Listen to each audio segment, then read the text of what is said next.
welcome to 2021, if you could believe that. Not 2112, 2021. 2112. It's funny you mentioned that. Yesterday was a year since Neil Peart passed.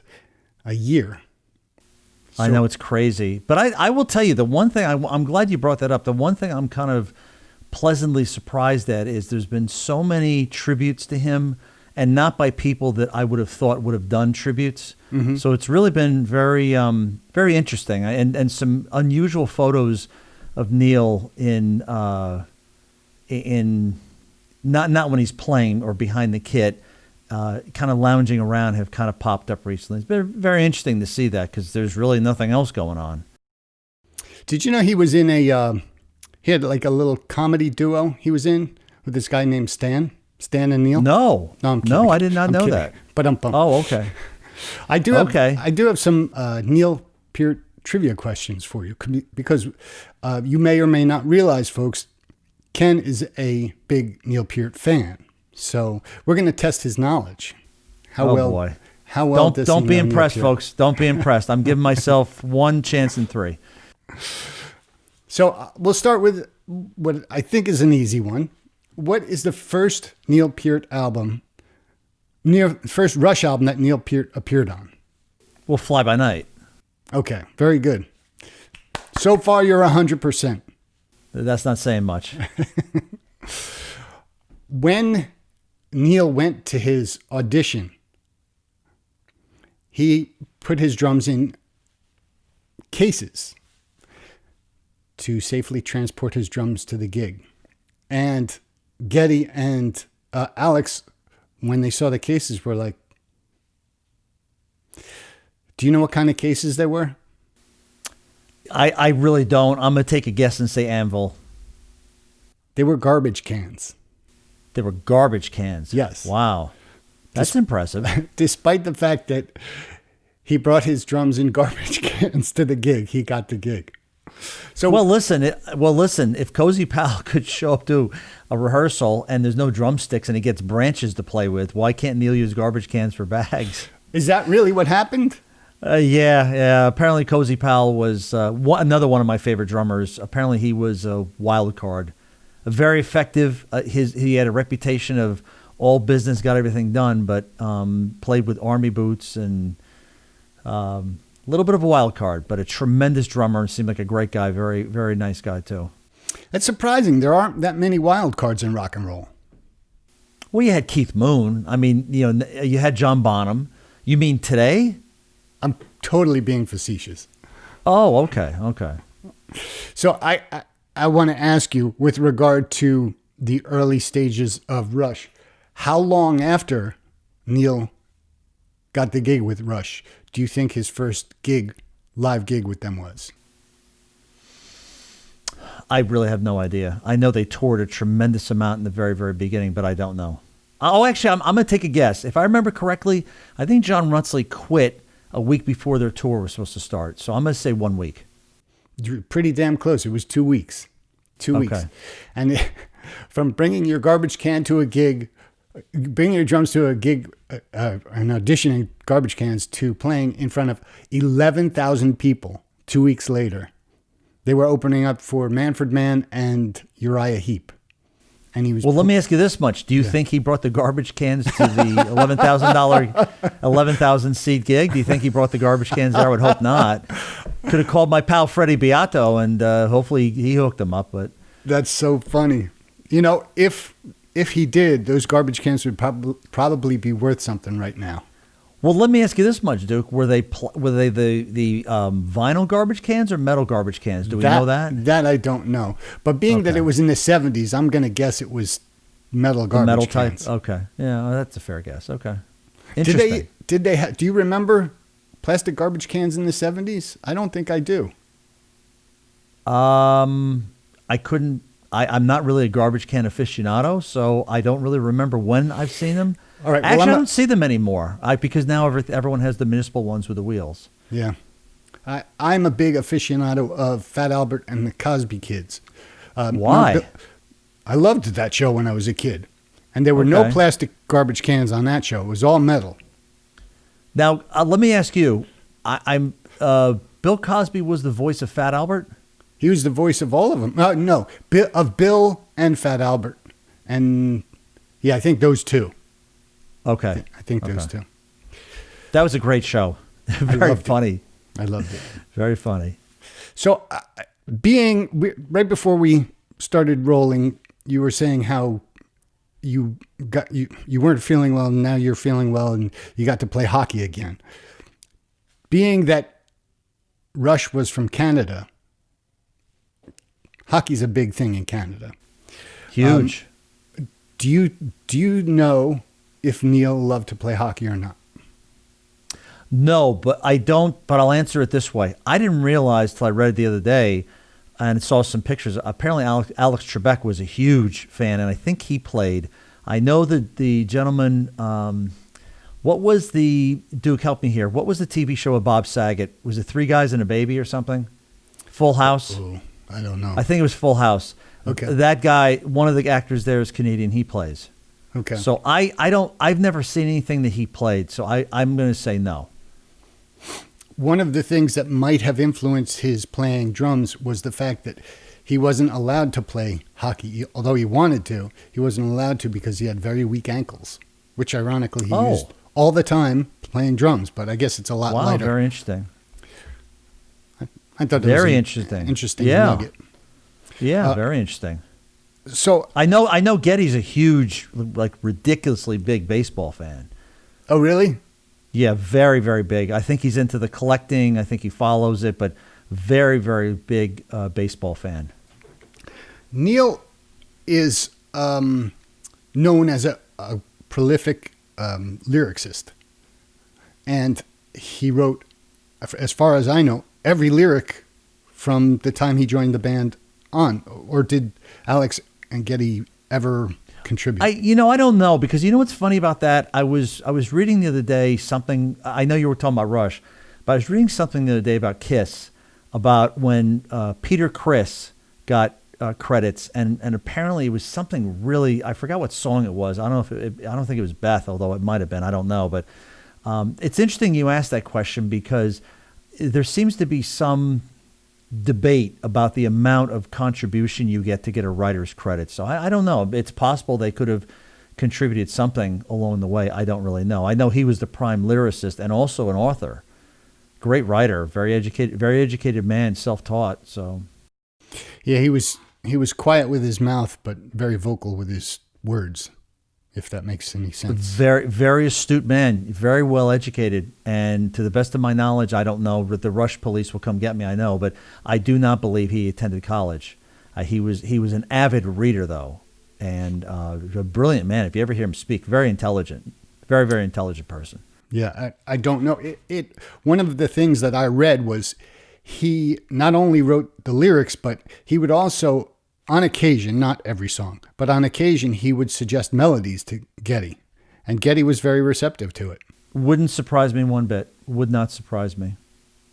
As much as they, I don't want to say cult band, but I just felt that musically they were a tough card to beat, because I don't want to compare them to other bands. I don't think that's fair, but just the way the interaction, the mechanics, the way all three of them work together, the albums and the music, I think you go back and listen to it now, and there's even, now that he's gone, there's more of an appreciation. Just like with Led Zeppelin, same thing with Led Zeppelin too.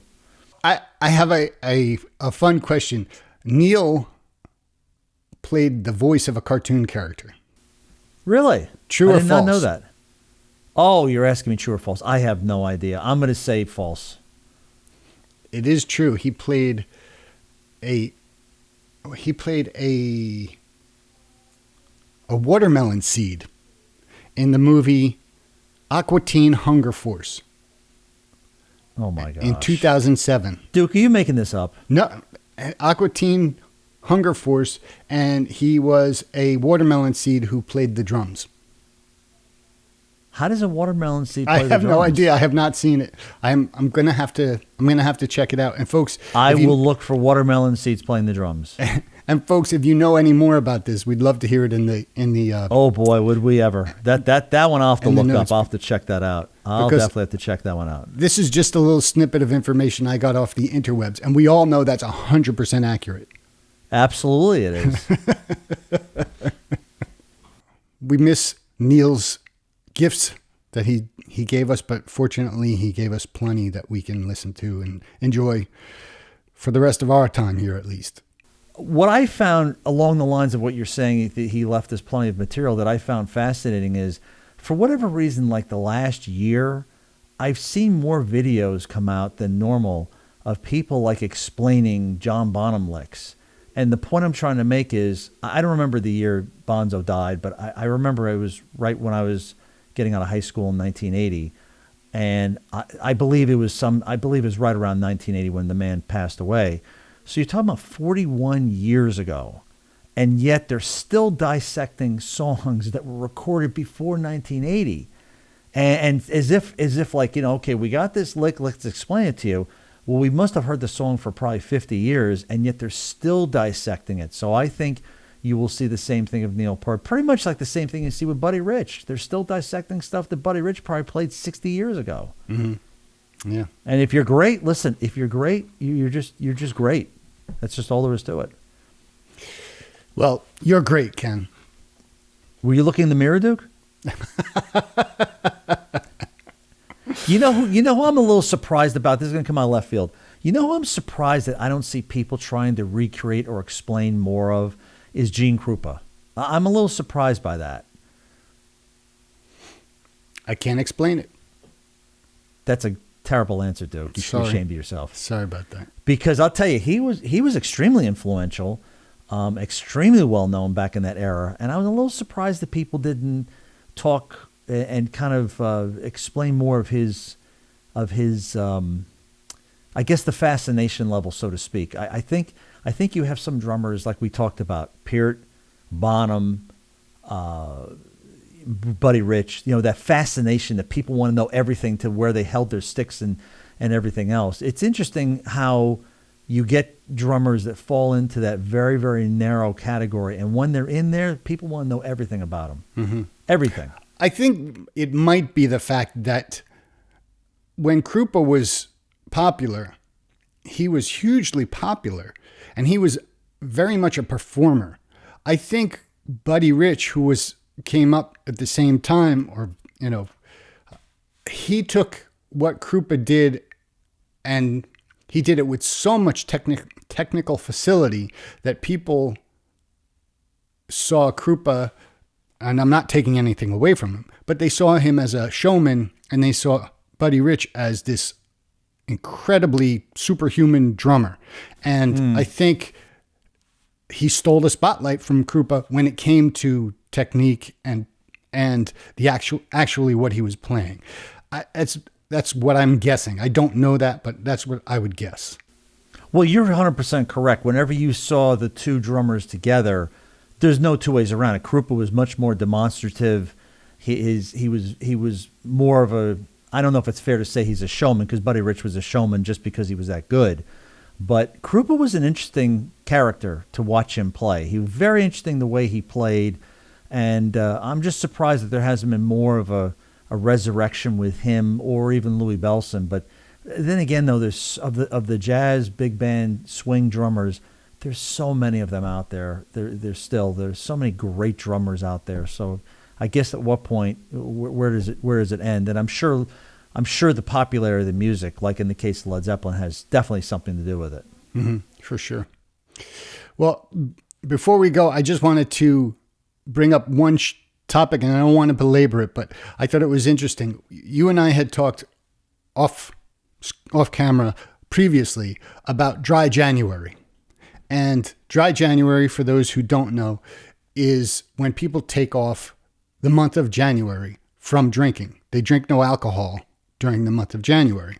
And I did a little bit of research and I found out that it was popularized in 2013 out of the UK because it was an attempt to help reduce the alcoholism levels. And it was a movement to try and get just everybody less exposed to alcohol. And I was talking to a friend of mine who introduced me to it. I'm going to say, I don't know, 7 or 8 years ago. And I asked him yesterday, I said, when did you start doing this? And he started doing it 30 years ago. And I was like, wow, my friend invented dry January. But at the time, it wasn't dry January. It was Lent. They gave up drinking for Lent. Now, he's a fisherman, and he was like, it's just the time of year when we're starting to go back out on the boats and we want to have a beer. He said, why don't we move it to January? We're stuck inside. Let's be able to enjoy ourselves. So they moved not drinking in Lent to January, and that's how he came up with what he called no drinking in January. So you're telling me that this, because folks, Duke has brought this up to me, and I got to be honest, I never heard about it before Duke brought it up. But so you're telling me that this kind of started around 2013, so it's not that old. No, that's when it became popular. My friend's been doing it for over 30 years. Now, do you think, from what you can gather, it still is popular in 2021 as it was in 13, or is it lost some steam? I think it's more popular. I think more people are aware of it. Yeah. Now, how do you handle New Year's Eve? Because that's a talisman. You've got two sides there. The alcohol police are not coming to get me. It's just a choice. I would think the interesting question would be twofold. One, do you think that because people abstain for January, that when February comes, they go crazy and maybe go over the limit? Or B, and maybe both, or B, do they maybe say in January, I don't miss it that much. I feel better. I don't need it. I think I'm done, or I'm really going to cut back. I wonder what kind of reaction people get out of that, because Lent I would guess the latter. I would guess the latter. Yeah, because Lent has always been interesting, because if whatever it is you withhold, I tend to find that if it's chocolate or something that people eat, as soon as Lent's over with, they're eating 3 pizzas. They haven't had a slice of pizza for Lent, and now they're having 3 pizzas. So I'm just like, it's interesting. Don't know, but I think it's, all right. For me, it's a cool thing. Last year, I didn't do so well. I was at a gig on January 6th. I was like, I'm having a beer. And that's as far as I got. But this year, I'm doing fine. And I've done it in previous years, but last year I did not do well. Okay. Well, listen, I mean, to each his own. It's a good thing. I just don't. I think it's common sense, as long as you don't get into excess. But then again, no, I don't know. There's some musicians. I don't know how they do it, Duke. That the more they are inebriated, the better they play. I have no idea how they do that. I'll tell you what. With COVID, I personally drank more during the week, especially last March, April, and May. Well, that's interesting you said it, because I've heard that from other people, that Monday night might be a cocktail night where typically it wouldn't be reserved until maybe Thursday, Friday, or Saturday. Right. And then Monday turns into Tuesday. So I don't know. I mean, listen, I guess as John Lennon said, whatever gets you through the COVID, you got to do it, because it's just this. I'm really hoping there's a break this year. In 21, not 22. I'm really hoping there's a break, because I look back, I don't know about you, but I look back and just think like gigging was in a former life or something. It seems so foreign now. Before I let you go, I want to ask you, what do you have in your sights for 21? Are you a resolution person or not really? No. I haven't heard anything this year about resolutions. Normally I would hear them all over the place. I didn't hear one of them. If you're doing it because it's New Year's, it can't be too hard and fast. You know what I mean? Statistically, most people don't. That's easy for you to say. Yeah, well, I just tried to say that 3 times. Well, folks, thank you for joining us. We hope that your 2021 is fantabulous, and we hope that you stay healthy. It is now.